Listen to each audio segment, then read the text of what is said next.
जहां तक कल पढ़ा था उससे आगे बढ़ते हैं। और आज राजस्थान में ऊर्जा की उपलब्धता जो कि सबसे महत्वपूर्ण टॉपिक है एग्जाम की दृष्टि से, और वैसे तो है ही है, बिना इसके एक दिन भी काम नहीं चलता है। राजस्थान वर्तमान में कितनी ऊर्जा उत्पादित कर रहा है, कई एग्जामों में एक साथ पूछा जा चुका है। तो दिसंबर 2024 की जो डाटा थी उसके अनुसार राजस्थान की मेगावाट कितना उत्पादन थी बेटा, 26,325 मेगावाट। ठीक है, 26,325 मेगावाट। अब इस 26,325 मेगावाट में अगर आपसे पूछा जाए कि सबसे ज्यादा बिजली कौन सी बनती है, तो तापीय विद्युत कौन सी बनती है, तापीय, अर्थात प्रमुख स्रोत कौन सा है, थर्मल पावर का, तापीय विद्युत का है। और तापीय विद्युत मुख्यतः किससे प्राप्त होती है, तो कोयले से होती है। तो अगर कोयला, पेट्रोल और आपके गैस में पूछे तो कौन पहले रहेगा, कोयला। और वैसे अलग अलग का पूछे कि पवन ऊर्जा, सौर ऊर्जा, परमाणु ऊर्जा, ताप विद्युत, तो सबसे ज्यादा किसका रहेगा बेटा, ताप विद्युत। दिसंबर 2024 तक राजस्थान में ताप विद्युत का उत्पादन कितना हो रहा था, 7,830 मेगावाट, 7,830 मेगावाट हो रहा था। और अगर हम बात करें कि सौर ऊर्जा का उत्पादन कितना हो रहा था, तो सौर ऊर्जा का उत्पादन 5482। और इस मामले में हम संपूर्ण भारत में कौन सा स्थान है हमारा, प्रथम स्थान। सौर ऊर्जा के उत्पादन में पहला स्थान है। और पवन ऊर्जा का उत्पादन जो है वो कितना हो रहा था, 4414। तो दोनों याद करने हैं। सौर ऊर्जा तो लगभग 5482 मेगावाट है और पवन ऊर्जा 4414 मेगावाट है। सौर ऊर्जा के उत्पादन में तुम्हारा संपूर्ण भारत में कौन सा स्थान है, पहला। अभी कॉलेज लेक्चर में पूछा था कि अगर इन दोनों ऊर्जाओं को मैं मिला दूं, किसको, सौर ऊर्जा और पवन ऊर्जा को, तो संपूर्ण राजस्थान के उत्पादन का कितना परसेंट आता है। अभी ये आया था कॉलेज लेक्चर में कि टोटल विद्युत उत्पादन हमारा 26,000 के आसपास था, उसमें से पवन और सौर ऊर्जा का स्थान दोनों को मिला के कितना है, 37.59% आपके आएगा। ठीक है। राजस्थान में दिसंबर 2024 तक उपभोक्ताओं की टोटल संख्या कितनी है, बिजली के उपभोक्ता कितने हैं, तो कितने हैं, 196 लाख भी याद कर लो, 196.22 लाख, तो 196 के आसपास आप याद कर सकते हैं। दिसंबर 2024 तक 43,965 गांव, 1.14 लाख ढाणी और 108 लाख ग्रामीण घरों का क्या हो चुका है बेटा, विद्युतीकरण। गांव याद करने हैं केवल, कितने गांवों का, 43,965 का विद्युतीकरण हो चुका है। 20 21 से 23 24 तक कुल ऊर्जा उत्पादन की संकलित वार्षिक वृद्धि दर, यानी कि ऊर्जा उत्पादन में वृद्धि दर कितनी है हमारी अभी वर्तमान में, तो लगभग कितनी है आपकी, चार चार अंक की ऊर्जा उत्पादन में राजस्थान की वृद्धि दर अगर पूछे अलग से तो कितनी है, चार। इस दौरान सौर ऊर्जा में कितनी वृद्धि हुई है, 20.57। और पवन ऊर्जा में कितनी हुई है, दोनों की ओर याद करना है। सबसे पहले तो किसकी याद करनी है कि टोटल कितने है बेटा, चार के आसपास है। ठीक है। सबसे ज्यादा वृद्धि हम किस में कर रहे हैं, सौर ऊर्जा में, लगभग 20.5 के आसपास आप कह सकते हैं, 20.5 उसे कह सकते हैं आप। और पवन ऊर्जा का कितना है, तो 5.3। राजस्थान की कुल ऊर्जा उपलब्धता 2020-21 से 23-24 तक के बीच कितने करोड़ यूनिट बढ़ गई है बेटा, इतनी थी कब, 20-21 में 8,561 करोड़ यूनिट में निकाली यहाँ पे। अब कितनी हो गई है, 10,948 यूनिट। ठीक है। और यूनिट के हिसाब से वृद्धि कितनी कर ली हमने, 27.87। ठीक है। और वैसे वृद्धि कितनी की आपने, 4% अब ये टेबल सबसे इंपॉर्टेंट है कि राजस्थान को जो बिजली प्राप्त हो रही है उसके तीन पार्ट हम करके अध्ययन करेंगे। एक तो राजस्थान के खुद के संसाधनों से प्राप्त बिजली, एक केंद्र सरकार के संसाधनों या प्लांटों से मिलने वाली बिजली, और दूसरा गैर परंपरागत स्रोतों से मिलने वाली बिजली। और दोनों तीनों को जब हम मिला देंगे तो ये बिजली कितनी बनेगी, 26,325 मेगावाट। तो सबसे पहले हम पढ़ते हैं राजस्थान की खुद की भागीदारी या खुद का जो आपका प्लांट है उससे। तो खुद की तापीय विद्युत तो कितनी है बेटा, 7,830। खुद की पवन ऊर्जा कितनी है, 1,027। पॉइंट को हटाओ, पॉइंट से याद नहीं करना। और गैस कितनी है, 600। तो राजस्थान स्वयं की भागीदारी या स्वयं की योजनाओं से कितना बिजली उत्पादित कर लेता है, 9,447। ताप विद्युत याद करना है कि 7,830 है। पवन ऊर्जा, सॉरी पवन ऊर्जा नहीं, पन पन का मतलब होता है जल विद्युत, पवन नहीं है, क्या है, जल विद्युत। जल विद्युत भी कह सकते, पन भी कह सकते हैं। कितना है, 1,017। और गैस 600 है। और तीनों को अगर मिला दूं तो 9,447। तो ये तो राजस्थान की खुद की भागीदारी वाला तीन मामले हो गए। इसमें ताप विद्युत कितनी थी? 7,830 मेगावाट, ये तो आपकी ताप विद्युत मिल रही थी। हाँ, जल विद्युत कितनी है? और फिर आपके 600, कैसे हो गई? और तीनों को मिला दिया तो कितनी बनी थी? 447 मेगावाट बिजली राजस्थान खुद की प्लांटों से बना लेता है। अब राजस्थान को केंद्र सरकार से क्या मिलता है? केंद्र सरकार से तापीय विद्युत तो मिलती है 1916, ठीक है, और पन यानी कि जल विद्युत मिलती है 740।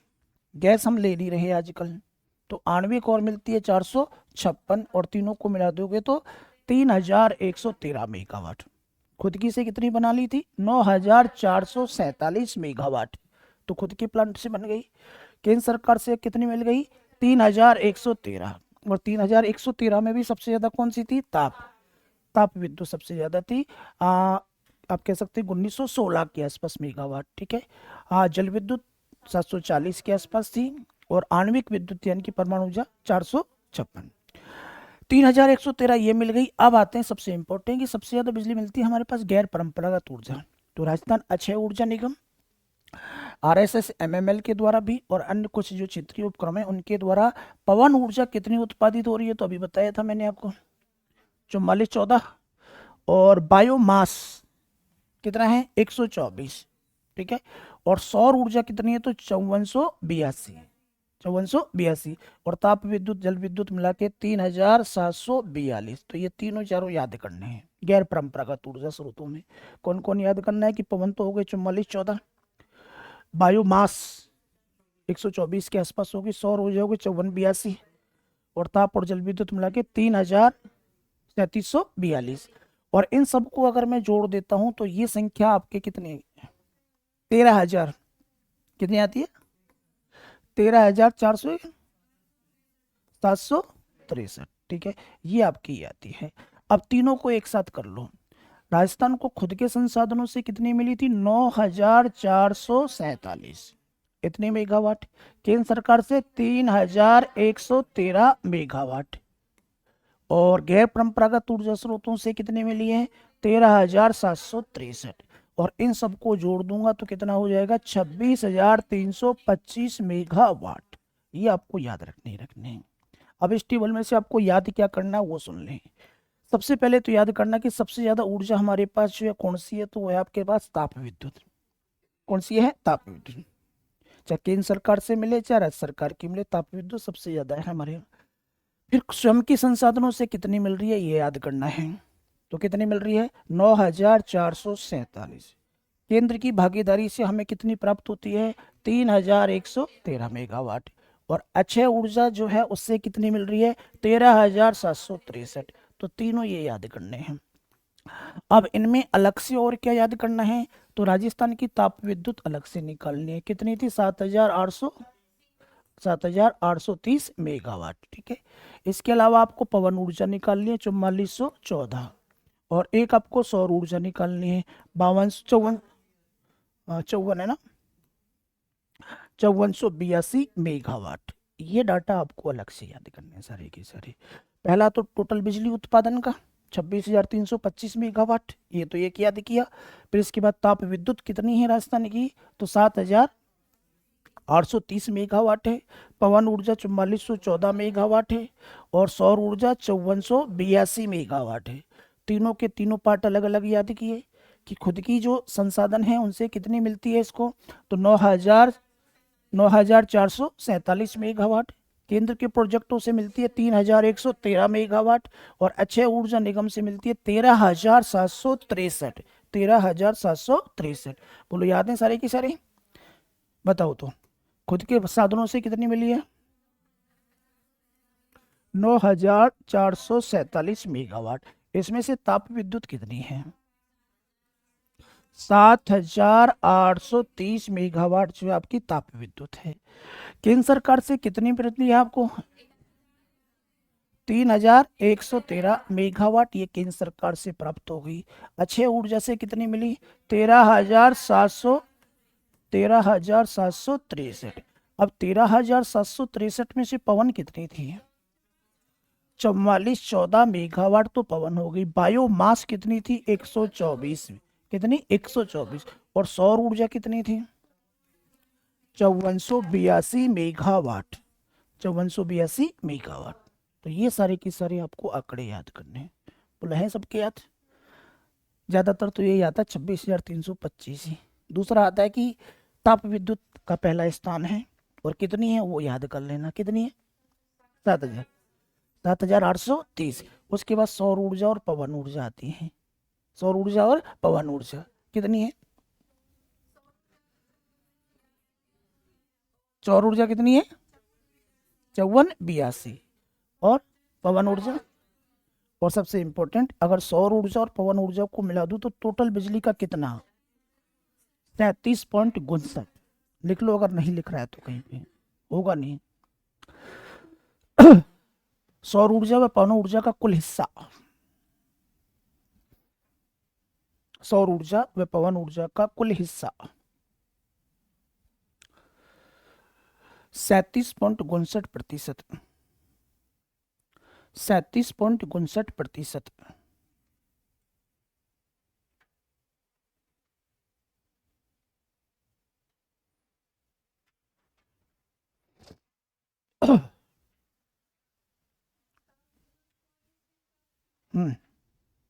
हो गया। अब इसके बाद आगे बढ़ो कि राजस्थान में, ये तो मैंने बता दिया कि सबसे ज्यादा किससे मिल रही थी ताप विद्युत से, लेकिन टॉप 3 पूछे तो ताप विद्युत के बाद किसका स्थान आता है सौर, और फिर किसका आता है पवन ऊर्जा का। तो टॉप 3 यानी कि ताप विद्युत तो है, लेकिन उसके बाद भी आगे बढ़ता है तो सौर ऊर्जा और पवन ऊर्जा का स्थान आता है। दिसंबर 2024 को ऊर्जा की स्थापित क्षमता में राजस्थान का संपूर्ण देश में स्थान कौन सा है? अगर हम बात करें तो कोयला आधारित ताप विद्युत में तो तुम कौन से नंबर पे हो बेटा 8वें। और लिग्नाइट आधारित कोयले में कितने हैं दूसरे स्थान पे। ताप विद्युत में हमारा कितना था 7वां, परमाणु ऊर्जा में 5वां, और जल विद्युत में 18वां। कोई जल विद्युत हमारे पास है ही कितनी सी है, तो एक तो कोयले का याद कर लो, कोयले में कितना है 8वां। लिग्नाइट इंपॉर्टेंट है क्योंकि लिग्नाइट कोयला हमारे पास मिलता है तमिलनाडु के बाद हमारा दूसरा स्थान है नवेली लिग्नाइट वाला वहां पे, तो हमारा ये वाला हो गया। कुल ताप में मिलाएगा तो 7वां हो जाएगा, परमाणु ऊर्जा में 5वां, और जल विद्युत में 18वां स्थान तुम्हारा है। नवीनीकरण ऊर्जा में कौन सा है प्रथम, सौर ऊर्जा में कौन सा है प्रथम, ये ज्यादा इंपॉर्टेंट है, और पवन ऊर्जा में 5वां। और कुल टोटल सभी ऊर्जा को मिला दूं तो तीसरा स्थान आपका आता है। तो क्या क्या याद करना है, एक तो कोयला आधारित ताप विद्युत का कर लेना, कौन सा था 8वां। उसके बाद अक्षय ऊर्जा में पहला, सौर ऊर्जा में पहला, पवन ऊर्जा में 5वां, और टोटल बिजली में तीसरा स्थान हमारा है। ये याद करने हैं, ठीक है। तो कौन कौन से में पहला स्थान है आपका बताओ? नवीनीकरण और सौर ऊर्जा में पहला है, पवन ऊर्जा में 5वां है, ठीक है। कोयला आधारित ताप विद्युत में 8वां है, टोटल ताप विद्युत में 7वां है, और कुल बिजली में हमारा तीसरा स्थान। कुल बिजली में कौन सा है तीसरा स्थान, याद रखें। 2029-30 के लिए राज्य के अक्षय ऊर्जा की क्षमता के हमने कुछ लक्ष्य रखे हैं कि 29 तक हम कितनी ऊर्जा और उत्पादित कर लेंगे, क्योंकि हमने 2024 में एक नीति घोषित की थी, एकीकृत स्वच्छ ऊर्जा नीति। एकीकृत स्वच्छ ऊर्जा नीति कब की है बेटा 2024 की। स्वच्छ ऊर्जा नीति यानी कि इसमें हम क्या करेंगे, गैर परंपरागत ऊर्जा स्रोतों से बिजली का उत्पादन करेंगे, उससे पर्यावरण को प्रदूषण भी नहीं होगा। और हमने लक्ष्य निर्धारित किया है कि हम जो है ना 2029 तक कितनी मेगावाट बिजली का उत्पादन अक्षय ऊर्जा से करेंगे, 1,25,000 मेगावाट। लेकिन मेगावाट में अगर नहीं आता है तो 125 गीगावाट, याद रखें, दोनों में से कोई सा आ सकता है, ठीक है। अब ये जो बिजली हम उत्पादित करेंगे इसमें से कौन सी कितनी होगी, तो सबसे ज्यादा कौन सी होगी सौर ऊर्जा। तो 2029-30 तक सौर ऊर्जा का लक्ष्य हमने कितना निर्धारित किया है 90,000 मेगावाट। पवन और हाइब्रिड ऊर्जा का 2500, कितना 25, और हाइड्रो पंप स्टोरेज वगैरह की मिला के कितनी है 10,000 मेगावाट हम बिजली का लक्ष्य हमने रखा है। तो ये इंपॉर्टेंट है, आ रहा है कई बार एग्जाम में, तो ये भी आपको याद रखना है कि एकीकृत स्वच्छ ऊर्जा नीति 2024 के अनुसार 2029-30 तक हम भारत जो है, राजस्थान जो है अक्षय ऊर्जा से 1,25,000 लक्ष्य। हाँ हाँ, बढ़ाई तो रखते हैं, हो जाएगा, क्योंकि आजकल जो है ना हर घर के ऊपर जो है आपके सोलर प्लेट लग रही हैं, सरकार थोड़ी उत्पादित करेगी, वो तो हम उत्पादित करेंगे तो हो जाएगा, कोई दिक्कत नहीं है। सरकार दुनिया भर की सब्सिडी दे रही है आपको कि घरों पे लगाओ, आपके ट्यूबवेल्स वगैरह पे लगाओ, प्लांट में लगाओ, सोलर प्लांट का जो है प्लेट्स, तो उससे हो जाएगा, कोई बड़ी बात नहीं है। हर जो है इस बार जो ना जैसे ही गर्मी आएंगी तो बहुत सारे लोग लगवाएंगे इसको, क्योंकि सरकार बहुत सारी सब्सिडी और सुविधाएं दे रही है इसमें, तो प्राप्त किया जा सकता है, ऐसी कोई बात नहीं है। तो पहला तो इसमें तीनों याद रखने हैं कि 125 गीगावाट तो टोटल है, 90 इसमें से सौर ऊर्जा है, पवन और हाइब्रिड 25 है, और अन्य जो छोटे मोटे स्रोतों से हुआ है 10,000 गीगावाट। और एकीकृत स्वच्छ ऊर्जा नीति 2024 में आई थी, कब? 2024 में। ठीक है, आओ जी, ये आपकी ऊर्जा वाला टॉपिक खत्म होता है। वैसे तो ऊर्जा हम जो है राजस्थान भूगोल में तो पढ़ के ही आए, लेकिन आर्थिक समीक्षा के केवल आंकड़े वाले पार्ट हमने यहाँ पढ़ा था। ठीक है, आंकड़े वाले पार्ट में क्या पढ़ा था कि हमारे पास जो डाटा उपलब्ध है दिसंबर 2024 के हैं, कब के हैं? दिसंबर 2024 के। ठीक है, आर्थिक समीक्षा के हिसाब से कुछ चेंज हुए हैं, वो हम करंट जीके में पढ़ेंगे। आर्थिक समीक्षा में तो यही पढ़ने, आर्थिक समीक्षा के हिसाब से पूछे तो यही डाटा आपको देने हैं। ठीक है, तो आर्थिक समीक्षा के हिसाब से टोटल बिजली आपने याद कर ली, और सबसे इम्पोर्टेंट टोटल बिजली वाला पॉइंट ही आएगा, 26,325 मेगावाट के उत्पादन करें, और उत्पादन में हमारा संपूर्ण भारत में तीसरा स्थान है। ठीक है, तीसरे स्थान पे हम थे। सबसे ज्यादा बिजली कौन सी मिलती है बेटा? ताप विद्युत, और ताप विद्युत 7,830 मेगावाट राजस्थान उसका उत्पादन कर देता है। राजस्थान के 3 पार्ट से बिजली मिल रही थी, एक तो खुद की स्वयं की भागीदारी से मिल रही है, फिर आपकी केंद्र सरकार से मिल रही है, और उसके बाद अक्षय ऊर्जा से मिल रही है। और तीनों में कितनी कितनी थी वो आपको याद करना था। तो खुद के प्लांटों से तो कितने मिले? 9,447 मेगावाट, केंद्र सरकार से 3,113 मेगावाट, और अक्षय ऊर्जा से 13,763 मेगावाट। ठीक है, ये वाला याद करना था। अब फिर याद करना था कि इसमें से अक्षय ऊर्जा के 3 पार्ट कम से कम आपको याद करने हैं कि पवन ऊर्जा कितनी है? 4414 है, पवन ऊर्जा 4414 है, सौर ऊर्जा 5482, और बायोमास 124 मेगावाट के आसपास आपके मिलते हैं। तो ये वाली चीजें आपने याद की। फिर आपको याद करना था कि हमारा अक्षय ऊर्जा में पहला स्थान है, सौर ऊर्जा में भी पहला स्थान है, लेकिन पवन ऊर्जा में 5वें स्थान पे, ताप विद्युत में 8वें स्थान पे, टोटल ताप विद्युत में, ये तो कोयला आधारित में है, टोटल ताप विद्युत में 7वां है, और वैसे किसी स्थान पे है? तीसरे स्थान पे हमारा राजस्थान चल रहा है। और हमने लक्ष्य निर्धारित किया, एकीकृत स्वच्छ ऊर्जा नीति 2024 आई कब है? 2024, और इसके तहत हम 2029-30 तक कितना बेटा? 100 मेगावाट में लिखो, मेगावाट में लिख दो चाहे गीगावाट में लिख दो, है ना, जीरो हटा देना, इतना याद रखना है।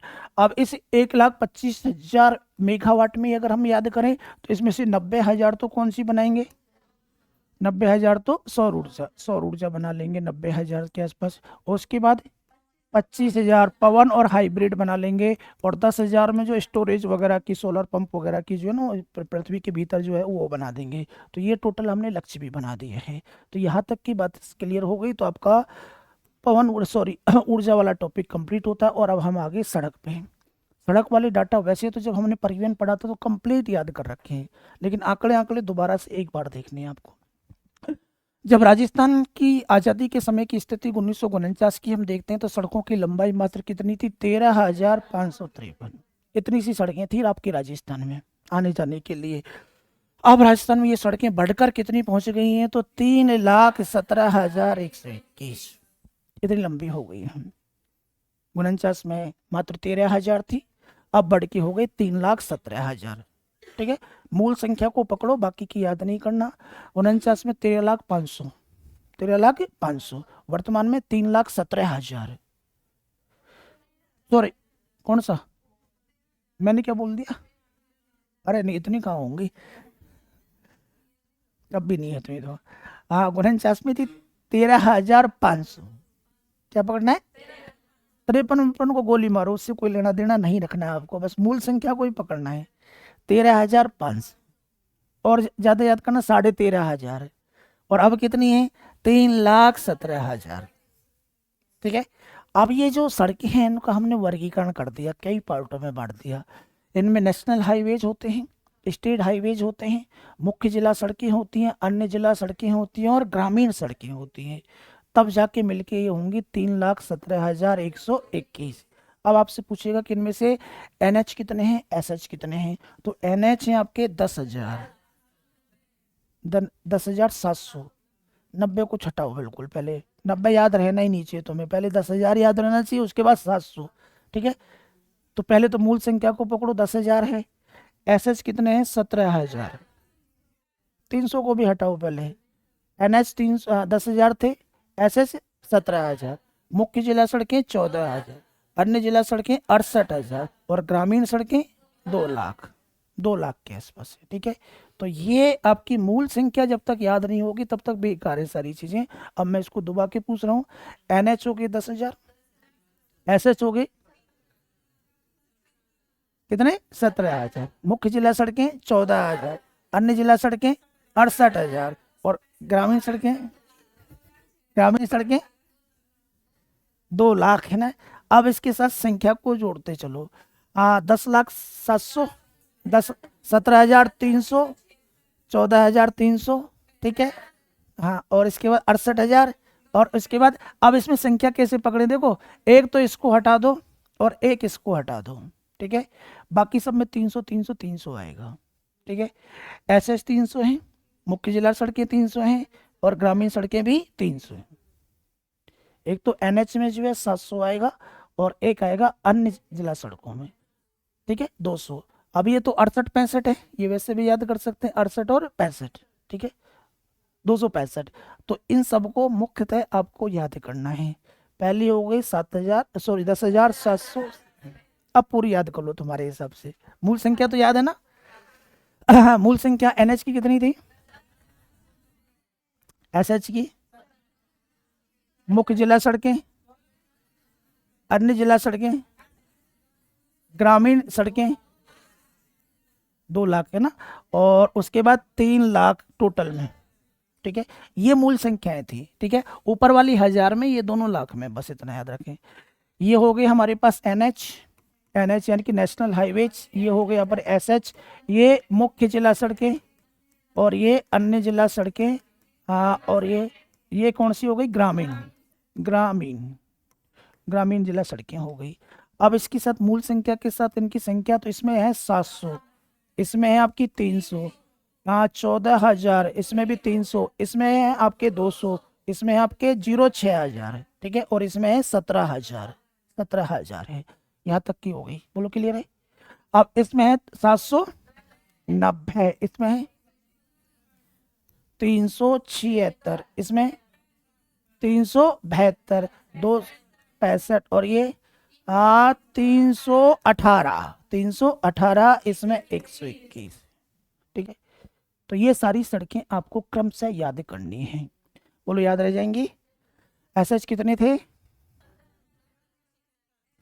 हाँ 17,376। ठीक है, तो मैंने तो बस मूल संख्या याद कर रखी है, बाकी नहीं याद कर रखी है, मेरी पूछे तो मुझे तो। ठीक है, NH 10,000 के आसपास है, 10,500 बोल दूं उनको तो भी ठीक है ना, 10,700। उसके बाद SS जो 17,000 थे, मुख्य जिला सड़कें 14 थी, अन्य जिला सड़कें 68,000 थी, ग्रामीण सड़कें 2,06,000 है, 2,06,000 और टोटल सड़कें 3,17,000 है। ठीक है, आओ जी आगे। अब ये वाला तो हो गया, ये सबसे इंपॉर्टेंट क्वेश्चन है कि हमारे राजस्थान का सड़क घनत्व कितना है। सड़क घनत्व कैसे निकालोगे, तो प्रति 100 वर्ग किलोमीटर के एरिया में सड़कों की लंबाई के हिसाब से कि 100 वर्ग किलोमीटर के एरिया में सड़कों की लंबाई कितनी है। तो कितना आ रहा है बेटा, 92.66। और इसकी तुलना जब मैं भारत से करता हूं तो लगभग आधा रह जाता है, क्योंकि भारत का कितना है 165।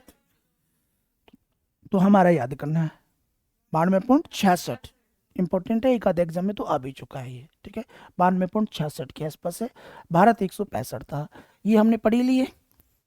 ठीक है, 10,000। लेकिन सर्वाधिक लंबी सड़कों वाला जिला कौन सा है बेटा, बाड़मेर है। राजस्थान में टोटल गांव थे इतने 43,264, इनमें से 49,408, 39,408, यानी कि टोटल गांवों का लगभग 91%। 91%। तो राजस्थान में गांवों की संख्या 43,264। इनमें से सड़कों से जुड़े हुए गांव में 39,408, यानी कि लगभग 91% गांव पक्की सड़कों से जुड़े हुए हैं। इतना याद रखना है, ठीक है। सड़कों से जुड़े सर्वाधिक गांव मिलेंगे श्री गंगानगर में, और सड़कों से जुड़े न्यूनतम गांव मिलेंगे सिरोही में। और सड़कों की सर्वाधिक लंबाई मिलेगी बाड़मेर में, बाड़मेर में मिलेगी। क्या क्या याद किया इस टेबल में से? एक तो सड़क घनत्व इम्पोर्टेंट था, बताओ। 92.66 के आसपास सड़क घनत्व था। सबसे ज्यादा लंबी सड़कें थी बाड़मेर में। गांव जो है हमारे राजस्थान में 43,264 इतने गांव थे, जिनमें से 39,408 सड़कों से जुड़ गए, यानी कि लगभग कितने परसेंट जुड़ गए? 91% गांव सड़कों से जुड़े हुए हैं, ये याद रखना था। सड़कों से जुड़े हुए गांव सबसे ज्यादा श्री गंगानगर में, सबसे कम सिरोही में। श्री गंगानगर में और सिरोही में सबसे कम गांव होंगे, याद रखने। आओ जी, राजस्थान उच्च मार्गों की वर्तमान लंबाई है ये 17,000। सबसे लंबा कौन सा है बेटा, और छोटा कौन सा है? एसएच की बात कर रहे हैं, 34B। सर्वाधिक जिलों से होकर गुजरने वाले एनएच कौन है? 48, 52, 58 आसपास ही। 48 है, फिर इसके बाद 52 है, उसके बाद 58, ठीक है। 48, 58 तो हो ही गए दोनों, बीच में 52 और है, ठीक है। 4-4 का गैप है, 4 जगह। अब तो 48, 52, 58 जो है सर्वाधिक जिलों से होके गुजरते हैं। राष्ट्रीय राजमार्गों की सर्वाधिक लंबाई कहाँ पे है? बाड़मेर। टोटल सड़कें भी बाड़मेर में थी और एनएच भी बाड़मेर में। एनएच की सर्वाधिक संख्या वाला जिला कौन है? जयपुर, ठीक है। ऐसा जिला जिसमें कोई भी एसएच नहीं है, नए वाले जिले होंगे डीग और सलूमर, ठीक है। हालांकि ये डाटा आएंगे भी डीग और सलूमर वाले तो। आओ जी, सबसे लंबा राष्ट्रीय राजमार्ग नंबर कौन सा है? 52। सबसे लंबा 52 है। सर्वाधिक जिलों से होके 3 गुजरे थे, 48, 52, 58। 48, 52, 58। टोटल सड़कें सबसे ज्यादा बाड़मेर में थी, एनएच भी सबसे ज्यादा बाड़मेर में थे, ठीक है। मैं बाड़मेर में ही लंबाई की बात कर रहा हूँ, ठीक है। क्या? हाँ सही तो है, तो मैं अभी भी सही। हाँ तो लंबाई तो बोल रहा हूँ तो मैं, भाई बस। टोटल सड़कों की बात को सुनो, टोटल सड़कों की लंबाई सबसे ज्यादा बाड़मेर में, और टोटल एनएच की लंबाई भी बाड़मेर में, ठीक है। एनएच की संख्या जयपुर में है। हाँ तो बस, संख्या नहीं बोली, मैं बोल रहा हूँ कुल की। लंबाई की बात करेगा तो बाड़मेर को पकड़ना है, संख्या की बात करेगा तो जयपुर को पकड़ना है, ठीक है। आओ जी आगे बढ़ते हैं। सबसे लंबा एनएच कौन सा है बेटा? 52, ठीक है। 52 के बाद कौन सा आएगा? 11, 11 के बाद 62, 62 के बाद 48। एक तो याद होना ही चाहिए 52 वाला, ठीक है। सबसे छोटा कौन सा है? तो दो हैं, 919 और 148 भी। दोनों की 5-5 किलोमीटर है, 919 और 148 बी, दो हैं सबसे छोटे एनएच। पूर्णतः राजस्थान से होकर कितने गुजरते हैं? 25।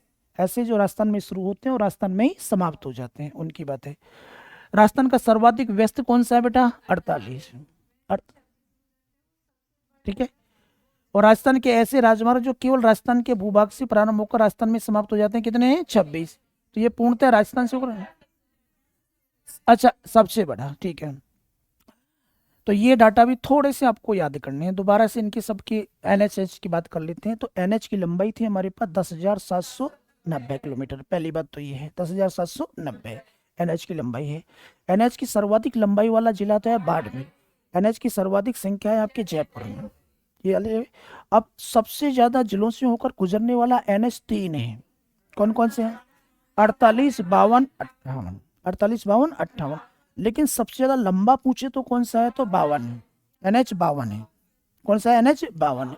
फिर आपसे पूछे सबसे छोटा कौन सा? तो दो हैं, 919 और 148 भी। दोनों की लंबाई मात्र 5 किलोमीटर के आसपास, ठीक है। पूर्णतः राजस्थान से होकर गुजरने वाला सबसे बड़ा कौन सा है? 25। कौन सा है? 25, जो राजस्थान से शुरू होता है और राजस्थान में समाप्त हो जाता है, उनमें लंबाई पूछे तो 25 है। और ऐसे राजमार्ग जो राजस्थान में शुरू होते हैं राजस्थान में समाप्त हो जाते हैं, कितने हैं? 26। और व्यस्त कौन सा है बेटा? 48। 48 सबसे व्यस्त है। प्रधानमंत्री जनमन योजना एक ही याद करना है कि संबंध किस जिले से है? बारां से, बस, ठीक है। और ये सड़क की योजना है, दो क्वेश्चन है कि प्रधानमंत्री जन धन योजना का संबंध किससे है, तो सड़क पर निर्माण से है। किससे है, सड़क निर्माण। क्योंकि यहाँ से समझ नहीं आएगा जन धन योजना का संबंध किससे है, पूछ लेगा आपसे क्या ये कोई गरीबों के है या एससी की शहरी या जनजाति निवास करती है उसके विकास से संबंधित कोई योजना है, ठीक है, या महिलाओं के विकास की है, या हमारा जो जनगण मन है उससे कोई संबंध है, तो आपको याद रखना है किसका निर्माण करना है, सड़कों का। पहली बात तो ये है जनमन योजना। फिर अगला क्वेश्चन है इसका संबंध किस जिले से है, 12 जिले, 12 जिले से है। 12 जिले में चिन्हित 38 बिना जुड़ी हुई वस्तुओं के लिए 98.69 किलोमीटर लंबी सड़कें बनाई जाएंगी। कितने करोड़ रुपए की राशि से, क्वेश्चन दो ही है। जनमन योजना का संबंध 12, क्या करेंगे इसमें, सड़कों का निर्माण करेंगे, बस ये ज्यादा इंपॉर्टेंट है, ठीक है। कितने बस्तियां जोड़नी है, 38, ठीक है। लंबाई कितनी है, लगभग 98.5, ठीक है। और आपके खर्च वर्च तो आपको याद करना ही नहीं है। अब आगे हम रेल परिवहन पे, लेकिन रेल परिवहन पे जाने से पहले सड़क को एक बार थोड़ा सा रिपीट करना है आपको, कर दोगे। मुख्य मुख्य क्वेश्चनों में अगर कुछ सबसे इंपॉर्टेंट क्वेश्चन कौन सा है, तो घनत्व वाला सबसे इंपॉर्टेंट है। कौन सा है, 92.66 किलोमीटर प्रति 100 वर्ग किलोमीटर में, ये सबसे इंपॉर्टेंट क्वेश्चन है, ठीक है। दूसरा क्वेश्चन है कि टोटल सड़कों की लंबाई कितनी है, तो टोटल सड़कों की लंबाई 3,17,121 किलोमीटर लंबी हमारे पास सड़कें हैं। अब इनमें से दो सड़कें इंपॉर्टेंट है ज्यादा, एक तो NH इंपॉर्टेंट है और एक SH इंपॉर्टेंट है। NH कितना था बेटा, 10,790, और ये 17,376 किलोमीटर। तो ये दो सड़कें भी आपको मुख्यतः याद करनी थी, यहाँ तक का बात तो ये याद रखना था। अब फिर आपको इनमें NH वगैरह के बारे में कुछ क्वेश्चन याद करने हैं कि टोटल सड़कों की लंबाई तो बाड़मेर में ज्यादा है, कहाँ ज्यादा है, बाड़मेर।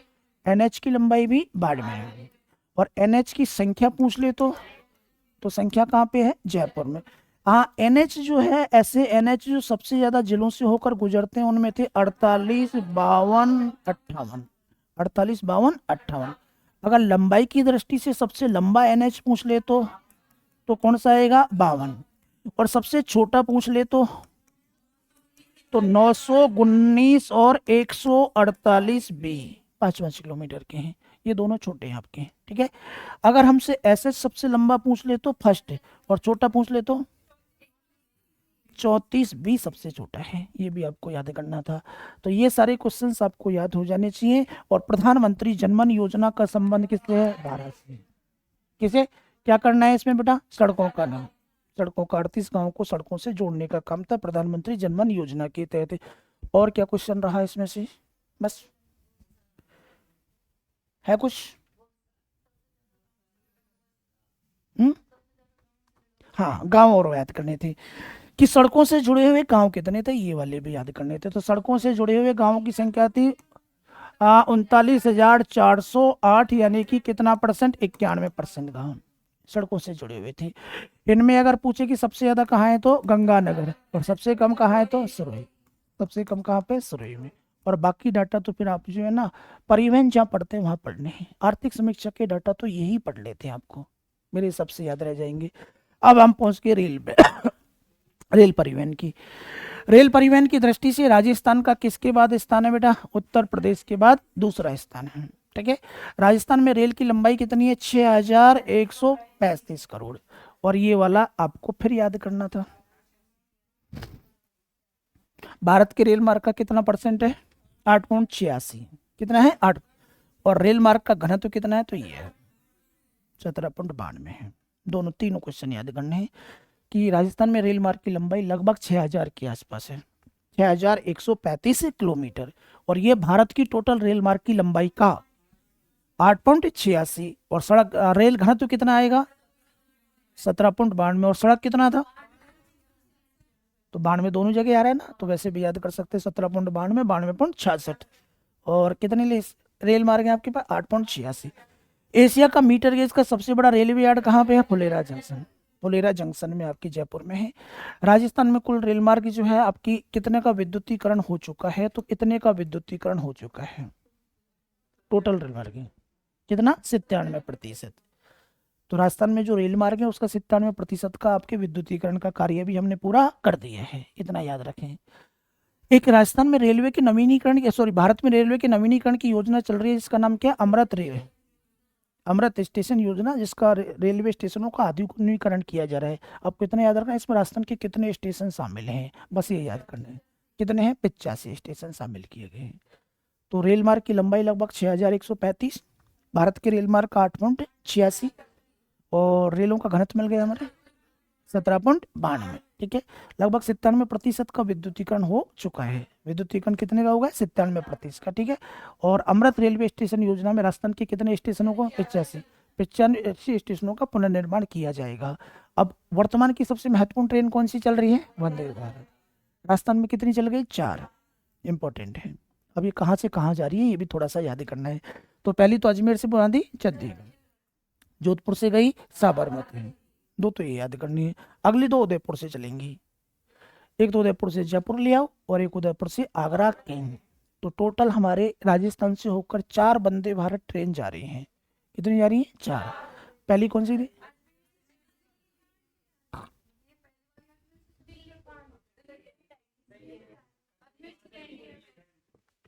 बढ़ गई अब। ठीक है, पहली अजमेर से चलेगी, दिल्ली कैंट और छोड़ते हुए चंडी, क्या?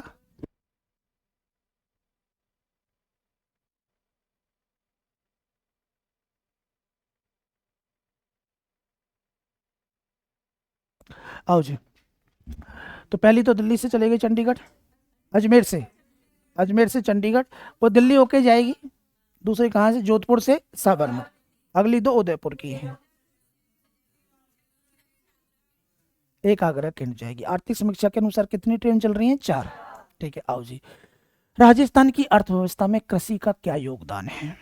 तो पता ही है तुमको कि जब हमने तीनों आर्थिक समीक्षा में पढ़ा था कि कृषि, उद्योग और सेवा, तो कृषि कौन से नंबर पे थी? तीसरे नंबर पे थी। कितने? तीसरे।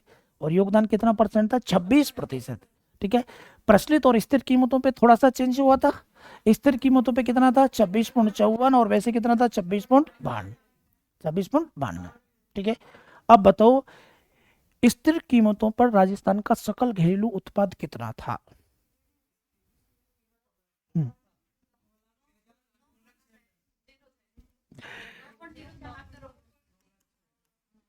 लाख करोड़, इतना ही था। और यहाँ कितना था? 17.04 लाख। ये हमारे राजस्थान का सकल घरेलू उत्पाद। ठीक है, इस 9 लाख में से कृषि क्षेत्र का योगदान था 26.54, और 26.54 को संख्या में मैं निकालूंगा तो इतना था 2,18,000। 100 को हटा दो, बिल्कुल पढ़ना ही नहीं है। 2.18 लाख स्थिर कीमत पे कृषि क्षेत्र का योगदान। ठीक है, और यदि इस प्रचलित कीमत पर पूछेगा तो ये वाला हो जाएगा कितना? 4.22 या 4.22। 4.22 को आप 23 भी कर सकते हैं चाहो तो। ठीक है, तो ये कृषि क्षेत्र का योगदान का परसेंटेज तो हम पहले से याद करके आ चुके थे।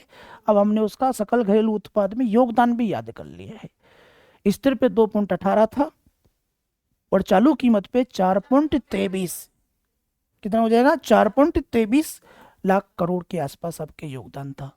वार्षिक वृद्धि दर 19-20 से लेकर 23-24 तक अगर हम निकालते हैं तो आपकी स्थिर कीमत पे तो लगभग 3.94 है, और प्रचलित पे 9.6 के आसपास है, या 3.9 के आसपास है। 3.9 और 9.6 के आसपास ये है। 19-20 से लेके कब तक की निकालोगे? 23-24।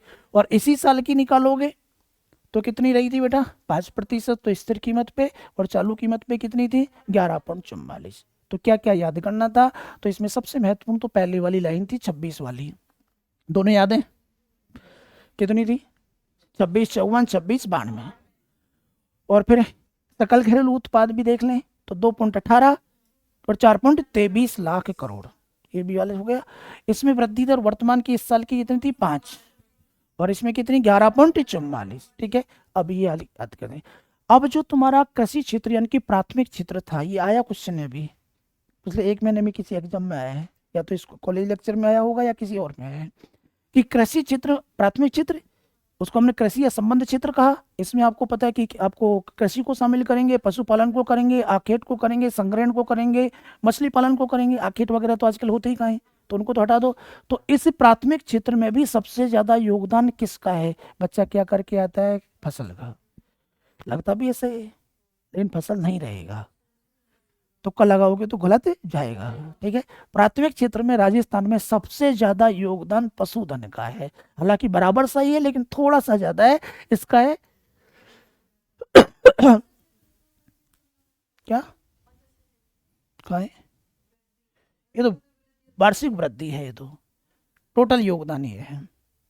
तो कृषि क्षेत्र में सबसे ज्यादा योगदान किसका है बेटा? पशुधन का, 46.77। फसल का कितना है? 46.17, आसपास ही है। लेकिन अगर पूछे पहला स्थान किसका, तो पशुधन जाएगा, पशुधन जाएगा। ठीक है, वानिकी का मात्र कितना है? 6.5, 6.5 के आसपास है। और मत्स्य का 0.5 के आसपास, यानी कि आधा है। तो ये तो हो गया योगदान। लेकिन अगर पूछ ले कि कृषि क्षेत्र में सर्वाधिक वृद्धि दर किसने दर्ज की है? मत्स्य। वृद्धि दर किसमें हुई है? मत्स्य में, मत्स्य में ज्यादा हुई है। तो ये 4-5 क्वेश्चन निकालने हैं इसमें से कि अगर हमारे कृषि क्षेत्र के अलग अलग पार्टों को मैं बांटता हूं तो पशुधन का 46.77 है, फसल का 46.17, दो तो याद करने ही करने। वानिकी 17.5, 5.5, वानिकी 5.5, मत्स्य 0.5। क्या मत्स्य?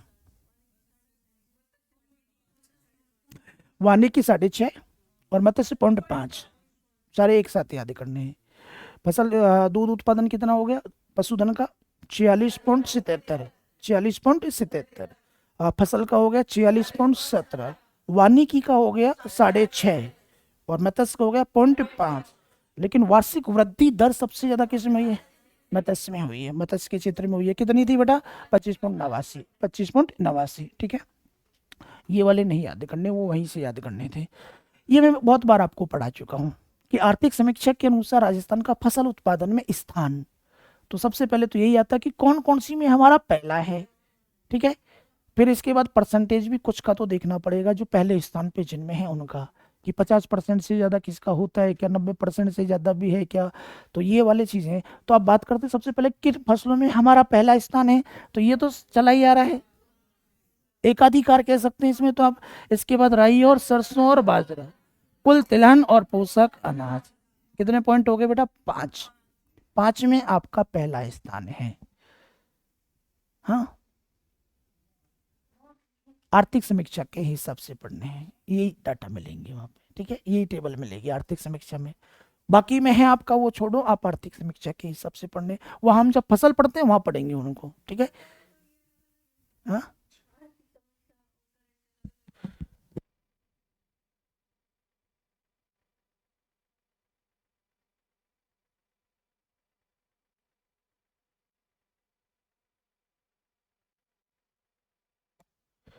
5 है टोटल, जिनमें से 2-3 को तुम जानते हो कि गवार में पहला है, सरसों में पहला है, बाजरा में पहला है। अब 2 और याद करने हैं, कुल तिलहन और पोषक अनाज। अब परसेंटेज भी थोड़ा सा देखना है, थोड़ा सा देखना है। ग्वार में 90 के आसपास है, एक अधिकार भी कह दो। सरसों और बाजरा लगभग 45 के आसपास है दोनों, लेकिन सरसों ज्यादा है थोड़ा सा, है ना। तो सरसों तो कितना है? 46, और ये कितना है? 44। बस मूल संख्या को पकड़ लो, वो 46 है, ये 44। कुल तिलहन में 22 और अनाज में 15, 15 के आसपास है। बस परसेंटेज इनका ही याद करना है आपको। बोलो क्लियर है यहाँ तक? बताओ कौन कौन से में पहला स्थान था परसेंटेज के हिसाब से? परसेंटेज के हिसाब, पहले नंबर पे फिर आएगी सरसों, फिर इसके बाद बाजरा, कुल तिलहन और पोषक अनाज, इनमें हमारा राजस्थान का पहला स्थान था। ग्वार का लगभग, इसका, इसका, इसका और इसका 15, इतने परसेंट आपके राजस्थान में ये फसलें पैदा होती हैं। सेकंड स्थान केवल एक ही जगह मिलेगा, मूंगफली में। केवल किस में मिलेगा? मूंगफली। लेकिन यहाँ एक चीज याद रखना, पोषक अनाज का उत्पादन हमारे यहाँ पे कितना परसेंट हो रहा है? और मूंगफली का कितना होता है 18, लेकिन मूंगफली में है हम सेकंड स्थान पे, पोषक अनाज में हम पहले स्थान पे हैं, ठीक है, ये ध्यान रखना। इसके बाद ये एक ही मिलेगा मूंगफली में, दूसरा तो केवल यहीं पे हमसे आगे कौन है, गुजरात। अब हम तीसरे स्थान पे हैं इन फसलों में, ज्वार में, चना में, दलहन में और सोयाबीन में, इनमें हम तीसरे स्थान पे हैं। कितने हो गए, 4, ज्वार हो गई, चना हो गई, दाल हो गई और सोयाबीन हो गई, इनमें चौथे। अब क्योंकि हमसे आगे कोई है तो ये पूछा जा सकता है राजस्थान से आगे कौन कौन है, तो मूंगफली में तो गुजरात ही था केवल, इसमें तो कोई दिक्कत ही नहीं है। अब लेकिन इन वालों में देखो कि इनमें कौन कौन है, तो इनमें ऐसे याद करना है कि ज्वार, चना और सोयाबीन, इनमें पहले स्थान पे तो कौन है, महाराष्ट्र, महाराष्ट्र है, ठीक है। किस किस में, ज्वार में, चना में, सोयाबीन, इनमें पहले स्थान पे महाराष्ट्र। और फिर यूं याद कर सकते हैं कि ज्वार में महाराष्ट्र तो आगे रहेगा इन सब में, हमसे आगे सब में महाराष्ट्र आगे रहेगा इनमें। अब यहाँ आपको कर्नाटक एक बार लेना है, किसमें, ज्वार में, और राजस्थान से आगे, और बाकी तीनों फसल जो बची उसमें महाराष्ट्र और मध्य प्रदेश आ गए हैं तुमसे। बाकी में कौन कौन है, महाराष्ट्र और मध्य प्रदेश, सब में ही, ठीक है। तो अगर हम यह बात करें कि राजस्थान तीसरे नंबर पे था, तो ज्वार में तो हमसे आगे महाराष्ट्र और कर्नाटक, कौन है, महाराष्ट्र। चना में हो जाएंगे महाराष्ट्र और मध्य प्रदेश, सोयाबीन में महाराष्ट्र और मध्य प्रदेश, और कुल दलहन में उल्टा कर देना, मध्य प्रदेश और महाराष्ट्र, ये हमसे आगे रहेंगे। तो ये सारी टेबल्स आपको पूरी तरीके से याद होनी चाहिए, बड़ी इंपॉर्टेंट है। तो पहले स्थान पे कौन कौन में थे, 5 हो गए, ग्वार में हो गया, सरसों में हो गया, बाजरा, तो कुल तिलहन और पोषक अनाज में थे, ठीक है। उसके बाद दूसरा था हमारा मूंगफली, और मूंगफली में हम दूसरे, तो पहले पे कौन था, ज्वार में हम तीसरे पे थे, 2 आगे कौन थे, महाराष्ट्र और कर्नाटक आगे थे। चना में हमसे आगे कौन थे, महाराष्ट्र और मध्य प्रदेश। कुल दाल में हमसे आगे कौन था, एमपी और महाराष्ट्र। और कुल सोयाबीन में महाराष्ट्र और एमपी। तो ये टेबल पूरी याद करनी है, बहुत बार क्वेश्चन देके जाती है, हर दूसरी एग्जाम में इसमें से क्वेश्चन मिलेगा, शायद कॉलेज लेक्चर में भी है, परसेंटेज के हिसाब से पूछा था कोई, ठीक है। तो ये सबसे इंपॉर्टेंट टेबल थी। अब राजस्थान में प्रचलित जोत, खेतों का आकार, वैसे तो हम इसे खेती में पढ़ते हैं, लेकिन ये आर्थिक समीक्षा में भी ये आएगा, तो थोड़ा सा एक बार रिपीट भी हो जाएगा, कर लेते हैं। कर रखा नहीं आती है, जब हमने कृषि पढ़ी थी तो पूरा पढ़ा था इसको ना। तो पहली जोतों की गणना तो कब हुई थी, 70 कहते हैं। अभी कब हुई है, 1516 में, उसके बाद नहीं हुई है। तो आंकड़े जैसे कि जनगणना के आंकड़े 11 के याद कर रहे हैं आज तक, तो ये भी 1516 की, हालांकि होती तो 5 साल में ही है, तो पिछली वाली हुई थी 11-12 में, तो अब हो जाना चाहिए था इसको 20-21 में, ठीक है, लेकिन नहीं हुई, तो हम उसी को याद करेंगे, कोई दिक्कत नहीं है। तो याद कर लिया हमने कि राजस्थान में प्रचलित जोतों की संख्या, इतने जोत हैं तुम्हारे पास, 76.55 लाख, ठीक है। अब इन जोतों में से कुछ पुरुष के नाम होंगे, कुछ महिलाओं के नाम होंगे, एक याद कर लो, फिर टोटल तुमने याद करी रखी है, दूसरी को वहीं घटा के निकाल लेना, ठीक है। तो महिला करोगे, पुरुष करोगे, महिला याद करो, क्योंकि महिला ज्यादा पूछी जाएगी, पुरुष नहीं पूछी जाएगी। तो महिला कितनी है बेटा,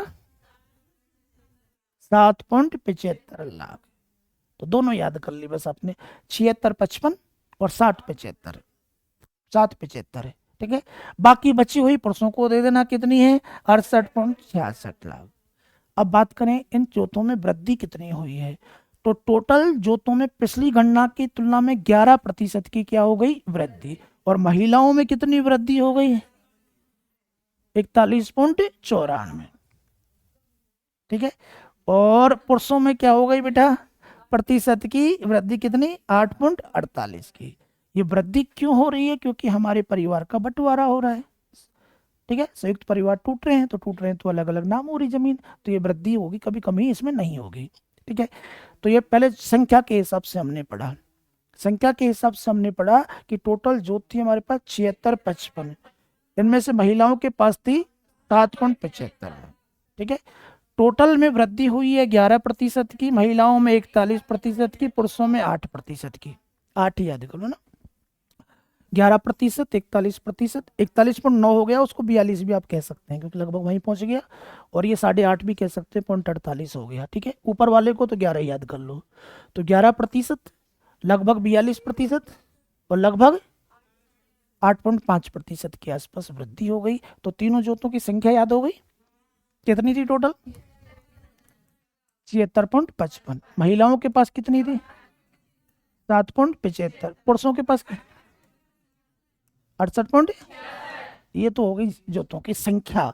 इसमें वृद्धि हो गई लगभग, इसमें 41.9 और इसमें 8.5, इसकी वृद्धि हो गई। तो सर्वाधिक किन जोतों में वृद्धि हुई है? महिलाओं की। किसमें हुई है? महिलाओं। अब आते हैं जोतों के क्षेत्रफल की। अभी पढ़ी थी हमने केवल संख्या, अब जोतों का क्षेत्रफल। क्षेत्रफल है 208.73 लाख हेक्टेयर। कितना है? 208 याद करना है। 200 लाख हेक्टेयर आपके कृषि जोतों का क्षेत्रफल है। पिछले वर्ष की तुलना में, पिछली गणना की तुलना में 1.24% की क्या हो गई? कमी। ठीक है, अब 208 में से महिलाओं के पास कितनी है बेटा? 16 लाख, 16.55। तो बाकी बचे हुए पुरुषों के पास 191। तो दोनों याद कर लिए हमने, बस मूल संख्या पकड़नी है, बाकी कुछ नहीं। 208, 16.5 और 191। 208, 16.5 और 191। ठीक है, वही वृद्धि तो सबसे ज्यादा कौन करेंगी? महिला। कितने प्रतिशत की है? 24। संख्या में वृद्धि हुई थी 41.9% की और हेक्टेयर में वृद्धि हुई है 24.44% की। महिलाओं की याद करनी, यही ज्यादा आती है एग्जाम में। ठीक है, अब अगला इंपॉर्टेंट क्वेश्चन, कि हमारे राजस्थान में खेत का औसत आकार कितना है? सबसे इंपॉर्टेंट, कितना है? 2.73 हेक्टेयर। 2.73 हेक्टेयर। ठीक है, तो ये आपके खेतों का आकार हो गया। तो संख्या तीनों की याद हो गई, कितनी कितनी थी? अब पहले तो तुम्हें ना जोतों की संख्या के हिसाब से और फिर आपके हेक्टेयर के हिसाब से दोनों बता दो। पहले बताना है आपको कुल, फिर बताना है आपको फीमेल, फिर बताना है आपको मेल। बताओ संख्या, बताओ पहले तो। 76.55 लाख, ये फिर आ गई, फिर आ गई 68.66 लाख जोत हैं। हेक्टेयर की बात करें तो 208, इसके बाद 16.55, 16.5 कह दें, और ये 191 लाख हेक्टेयर। ये लाख हेक्टेयर में, ये लाख संख्या में है। ठीक है, तो दोनों तरीके से आपने याद की। सबसे ज्यादा वृद्धि करने वाली कौन है? महिला। महिलाओं ने कितने की? 41.9% की। और यहाँ 24.44, हाँ आप इसे 24.5 भी कह सकते हैं। संख्या में तो यहाँ भी वृद्धि हुई है लगभग 11%, लेकिन यहाँ क्या हुई है? कमी। कितनी हुई है? 1.24। कितनी हुई है? 1.24। तो ये संख्या। और राजस्थान में खेत का औसत आकार कितना था? 2.73 हेक्टेयर खेत का औसत आकार था। अब तुम्हारे ये खेत कितने प्रकार के होते हैं? 5 प्रकार के होते हैं, छोटे, लघु, अर्ध मध्यम, मध्यम और बड़े। ठीक है, तो सबसे पहले कौन है?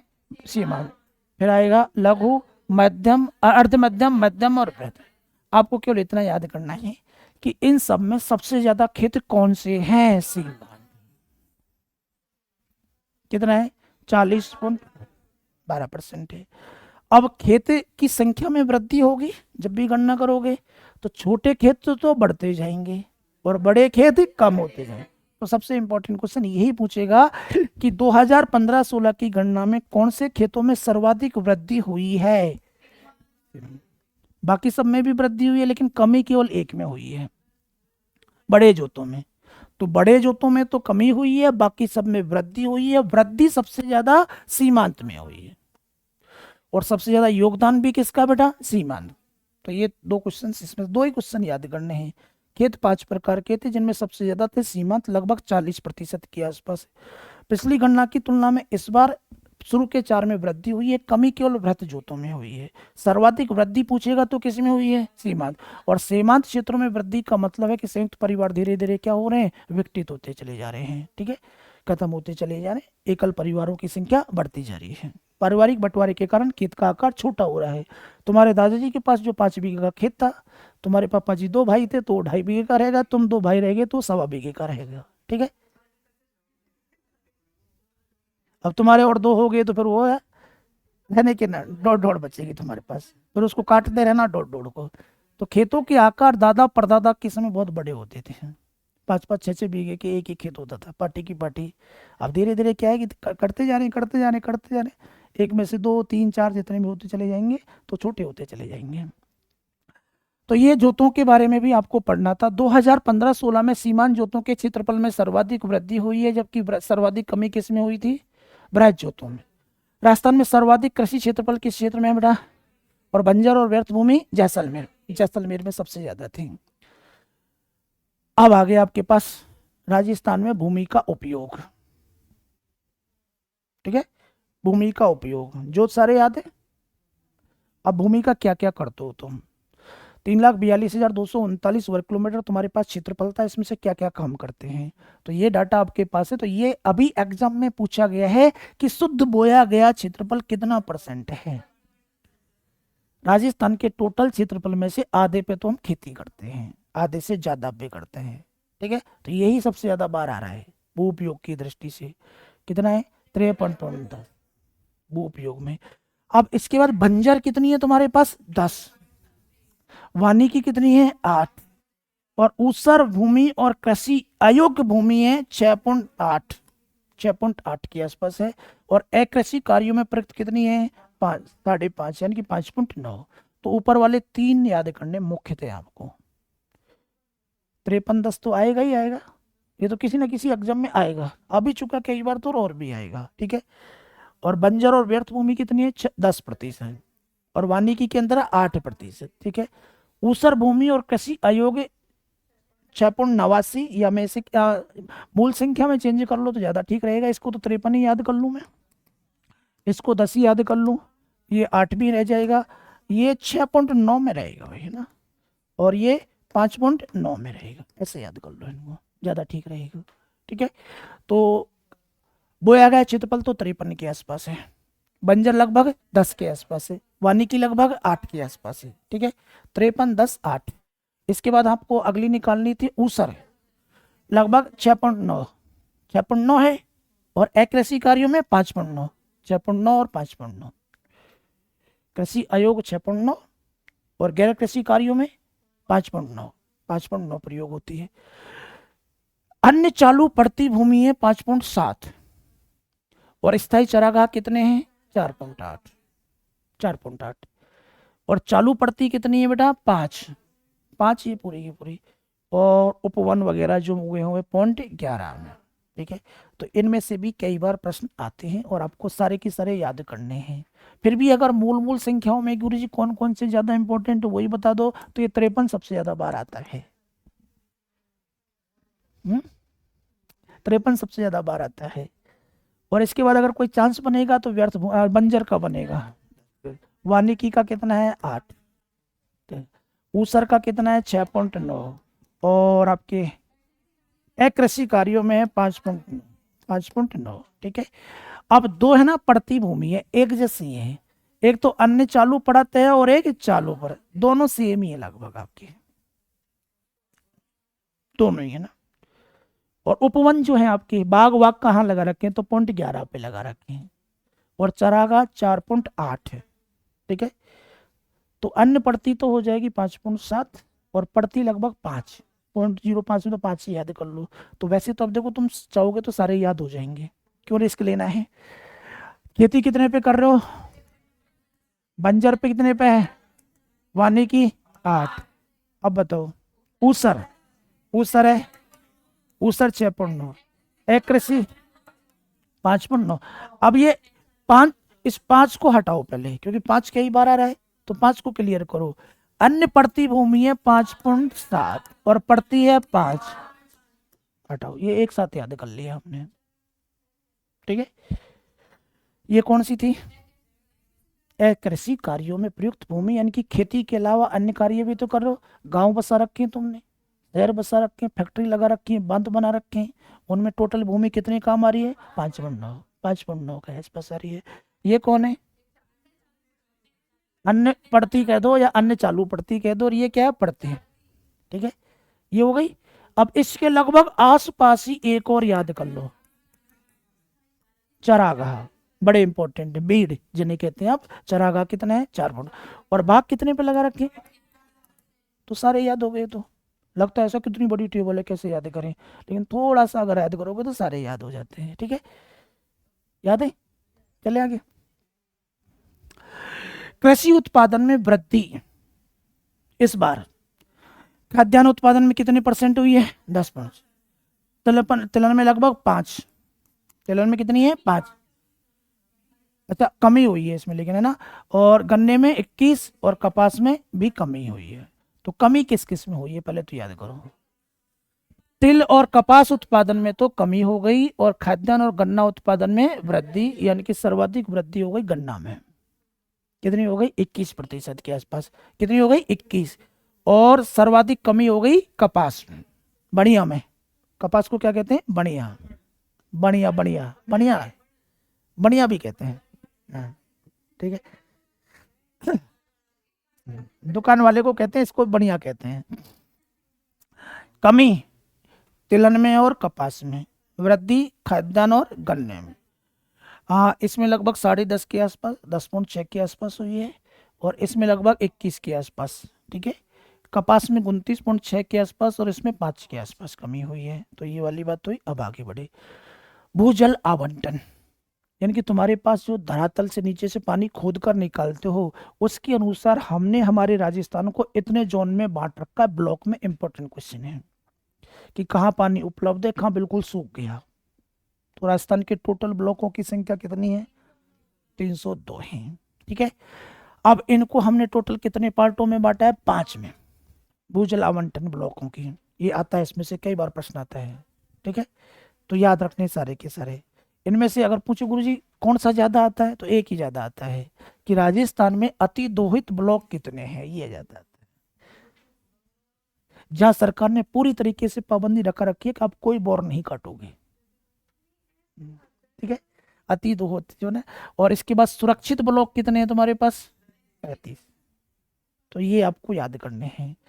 तो एक तो याद करना है कि टोटल ब्लॉकों को हमने 5 पार्टों में बांटा। टोटल ब्लॉकों की संख्या 302, कितनी है, 302, 302 के आसपास है। अब यहाँ सुरक्षित बचे हैं आपके पास 37। पिछले साल 38 थे, अब रह गए 37, कमी हुई है। इसके बाद अर्ध विषम थे पहले 22, अब कितने रह गए 21, और विषम कितने हो गए 27। तो 3 तो ये याद किए हैं। और उसके बाद आपने याद की अति दोहित 214, 214, और लवणीय कितने बेटा 3। ठीक है, तो ये ब्लॉक भी कई बार, खासकर 3 संख्याएं आपको याद करनी है। टोटल ब्लॉक 302 है, सुरक्षित 37 है, और अतिदोहित 214, 214। ठीक है, पिछले साल की तुलना में इस साल में सुरक्षित ब्लॉकों में 1 की कमी हुई है, और अतिदोहित ब्लॉकों में 2 की कमी हुई है। पहले 16 थे, अब कितने हो गए 14।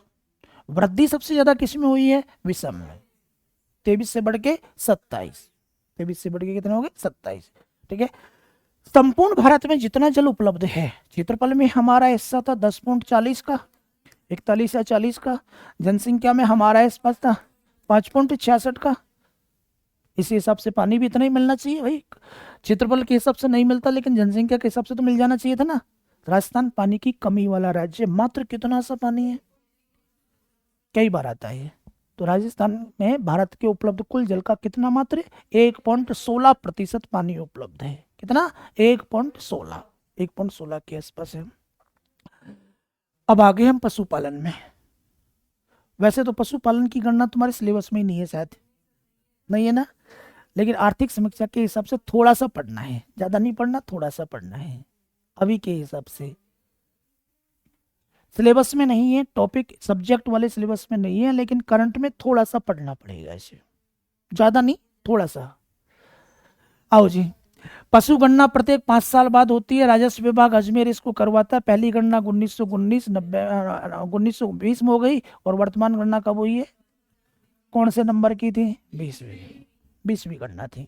बस इतना याद करना है, अभी काम नहीं चला, और भी याद करना है थोड़ा, तो इतने से काम नहीं चलेगा। देश के कुल पशुधन का राजस्थान के पास कितना हिस्सा है बेटा, जनसंख्या कितनी थी,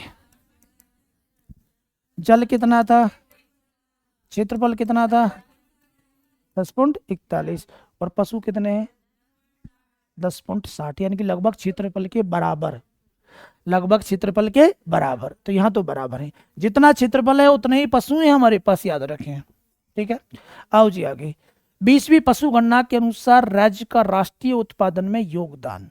ठीक है, दूध उत्पादन में तो कितना है 13.32, लेकिन ये मैं पशु गणना के हिसाब से बता रहा हूँ, बाद में मैं आर्थिक समीक्षा के हिसाब से वर्तमान का भी थोड़ा बहुत चेंज हो सकता है उसमें। और ऊन उत्पादन में लगभग कितना है 37। ठीक है, तो भारत के दूध उत्पादन का तो लगभग 13.5 के आसपास।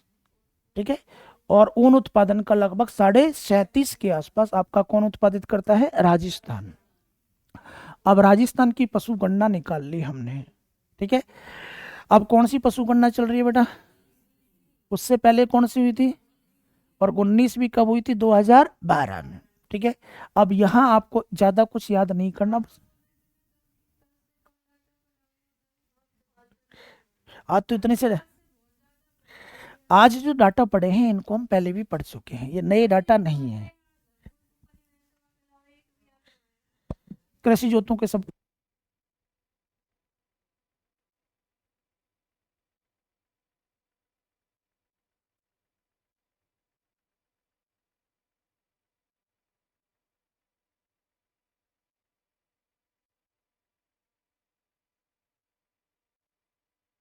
पढ़ो।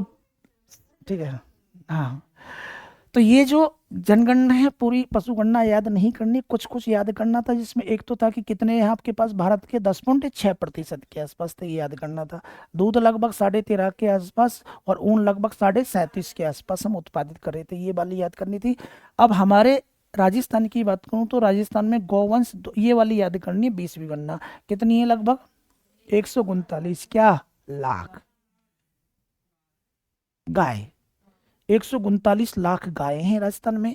भैंस कितनी है 136, 136। ठीक है, गाय 139, भैंस 136, आसपास ही है दोनों। भेड़ हो गई बेटा 79 और बकरी कितनी हो गई 208। बस यही याद करनी है मुख्यतः आपको, यही याद करनी है, संख्या तो बस संख्या इनकी याद करनी है। बताओ 139, 136, 79 और 208।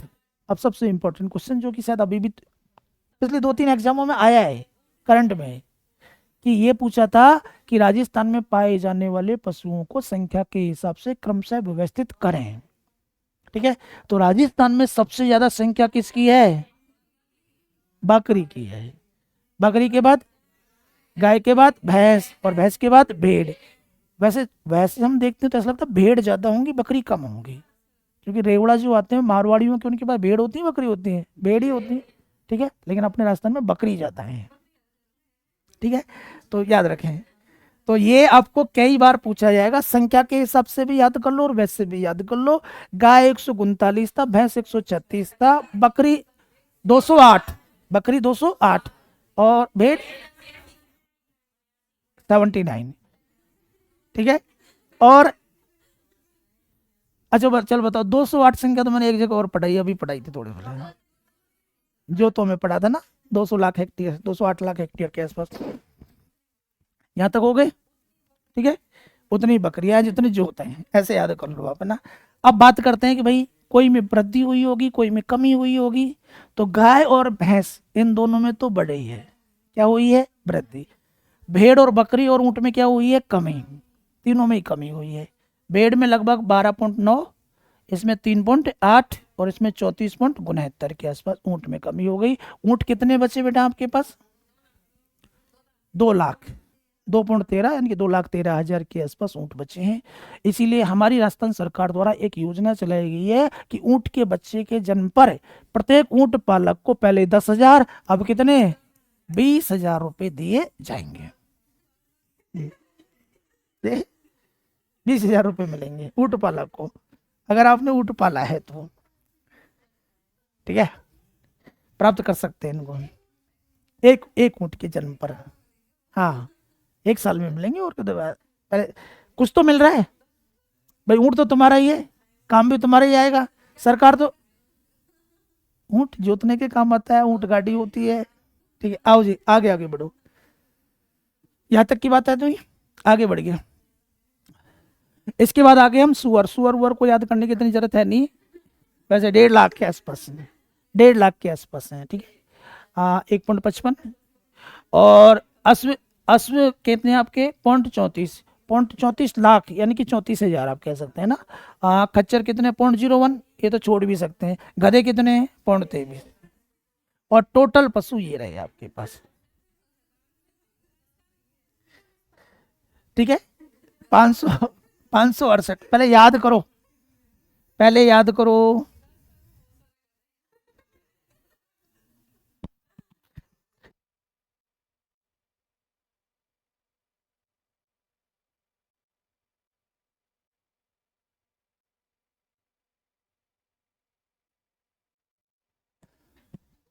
टोटल पशु कितने 568 लाख, 568 लाख। पिछली बार थे 577, यानी कि हो गई कमी। तो टोटल पशुधन में कितने की कमी हुई है 1.61 की, 1.61 की कमी हुई है। वृद्धि केवल दो में ही हुई है, गाय में और भैंस में। बाकी सब में क्या हुई है कमी, क्या हुई है कमी, याद रखें। और कमी सबसे ज्यादा परसेंटेज की दृष्टि से किस में हुई है गधे में। कितने की कमी हो गई 0.71, 71.31 की कमी हो गई है, ठीक है, याद रखें। बाकी कमी तो सब में ही हुई है, लेकिन 4 में कमी ज्यादा, सबसे ज्यादा इसमें हुई है। अब एक और क्वेश्चन पूछेगा कि सबकी संख्या की दृष्टि से आपने पहला पढ़ लिया। सबसे पहले कौन थी तुम्हारे पास बकरी, बकरी के पास गाय, गाय भैंस, और फिर आएगी भेड़, भैंस के बाद भेड़। अब इनकी तो संख्या भी थोड़ी सी देख लेना। ये 208 था, ये 139, 136 और ये 79।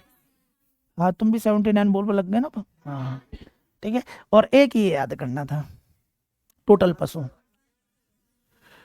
बकरी थी 208, गाय थी 139, भैंस थी 136 और भेड़ थी 79, और टोटल थे 568, 568। वृद्धि केवल गाय और भैंस में हुई है, सब में हुई है कमी, सब में क्या हुई है कमी। सर्वाधिक कमी परसेंटेज गधों में कमी हुई है, ठीक है। अब एक और क्वेश्चन आपके आएगा कि हमारा जो राजस्थान है, उस राजस्थान की अगर मैं बात करूं आर्थिक समीक्षा के हिसाब से, तो राजस्थान पहले स्थान पे किस किस में है। तो सबसे ज्यादा बकरी और सबसे ज्यादा ऊंट, दो तो ये हो गए बकरी और ऊंट। और उसके बाद आपके कौन सा है गधा। तो बकरी ऊंट गधा, इनमें राजस्थान का कौन सा स्थान है पहला, किस किस में। देखो ऊंट को तो आप वैसे भी जानते हैं, बकरी वैसे भी आपके पास ज्यादा है, और एक क्या गधा, ठीक है? तो ये आपको याद करने थे। अब इसके अलावा ये आपको नहीं याद करना, क्योंकि ये तो वहां से आपकी जरूरत नहीं है पशुधन में। 2022-23 में राष्ट्रीय उत्पादन में दूध इतना हो गया भाई, पशु समीक्षा के हिसाब से किया जब तो लगभग 13.5 के आसपास था। लेकिन 22-23 में जब हमने आंकड़े लिए तो कितना लगभग 14.44, और ऊन कितनी हो गई लगभग। पशु गणना के हिसाब से पूछे तो वो याद करने थे 37 और 13.5, ठीक है। और आर्थिक समीक्षा 2022-23 के डाटो के हिसाब से पूछेगा तो दूध लगभग 14.4 के आसपास हो गया, और ये ऊन लगभग 47.98, 48 के आसपास आप इसे कह सकते हैं। तो ये भी लिख लो दोनों है ना, ये वाले डाटा भी 22-23 में, 22-23 में दूध और ऊन में राजस्थान का हिस्सा, दूध और ऊन में राजस्थान का हिस्सा कितना है 22-23।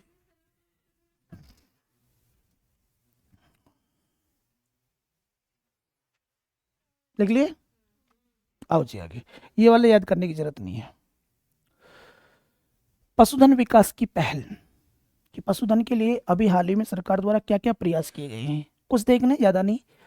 राजस्थान ने 1962, ये सन नहीं है संख्या है, सन नहीं है ये क्या है संख्या। इतने मोबाइल वेटरनरी यूनिट्स, यानी कि मोबाइल यानी कि चलते फिरते डॉक्टर या हॉस्पिटल बना के गांव गांव भेज दिए, ये गांव में पशुओं का जाके इलाज करते हैं। कितने 1962, ठीक है। कब शुरू किए बेटा, फरवरी 2024 को शुरू की गई है। किसानों को घर पर ही पशु चिकित्सा सेवाएं उपलब्ध करवाई जाती हैं। कितनी है 1962 यूनिट्स बना के दी हैं, ताकि पशुधन का इलाज घर में ही किया जा सके। पशुओं में रोग होता है कौन सा, खुरपका और मुंहपका, ठीक है। इसके तहत लाख गाय और भैंसों को निःशुल्क क्या लगाया गया? टीका। तो खुरपका और मुंह पका गाय और भैंस के रोग हैं। कितने पशुओं का टीका किया गया? 200 का। नवजात ऊंट अगर आपने पाला है तो राशि 10,000 मिलती थी, बढ़ा के कितनी कर दी है? 20,000। 20,000 रुपये आपको मिलेंगे ऊंट पालक को। गौशाला विकास। राज्य सरकार ने पंजीकृत गौशालाओं में बुनियादी ढांचे के विकास के लिए इनकी उनके के लिए एक योजना शुरू की है, जिसमें जनता की और सरकार की भागीदारी ये रहेगी। कितना? 90-10। पहले 10% पैसा जनता को इकट्ठा करना है और फिर सरकार कितना दे देगी? 90। और अधिकतम राशि कितनी होगी इसमें? 10 लाख गौशालाओं के विकास और रखरखाव में खर्च किया जाएगा। भागीदारी याद करनी, जनता की और सरकार की। कितनी है? 90-10। 90-10 की है। आओ जी, पंजीकृत गौशालाओं के लिए सहायता अनुदान प्रत्येक पशु पर।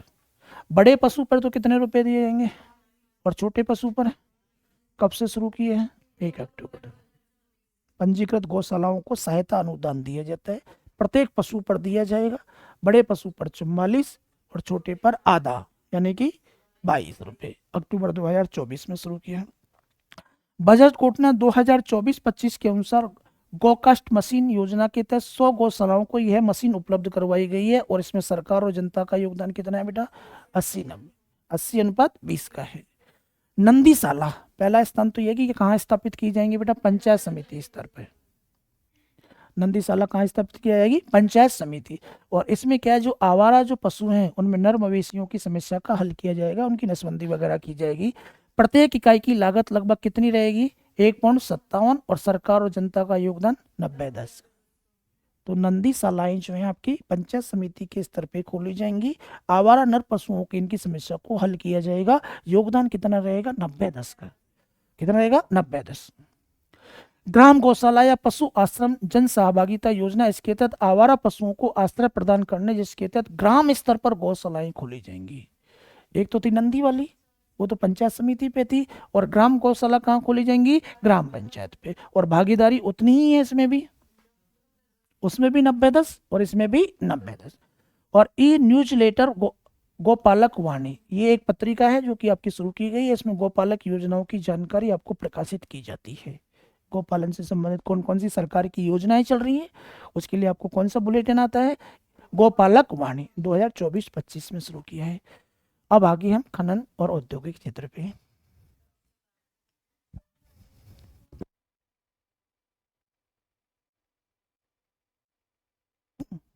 नहीं रिपीट तो कल जो है ना आपको ज़्यादा नहीं बचा आर्थिक समीक्षा का। अब तुम्हें लगता है कि तुम्हें डाटा याद नहीं हुए, तो कल मैं इसके एमसीक्यू क्वेश्चन और बचा हुआ पाठ करवा दूंगा। ठीक है, महत्वपूर्ण क्वेश्चन और आए हुए क्वेश्चन जो आर्थिक समीक्षा से पिछले 1 साल में पूछे गए हैं, ताकि तुम्हारा थोड़ा सा कॉन्फिडेंस आ जाएगा कि हाँ आर्थिक समीक्षा हम कर सकते हैं। प्रश्न पढ़ोगे तो आ जाएगा। ठीक है, तो कल करेंगे इसको ना।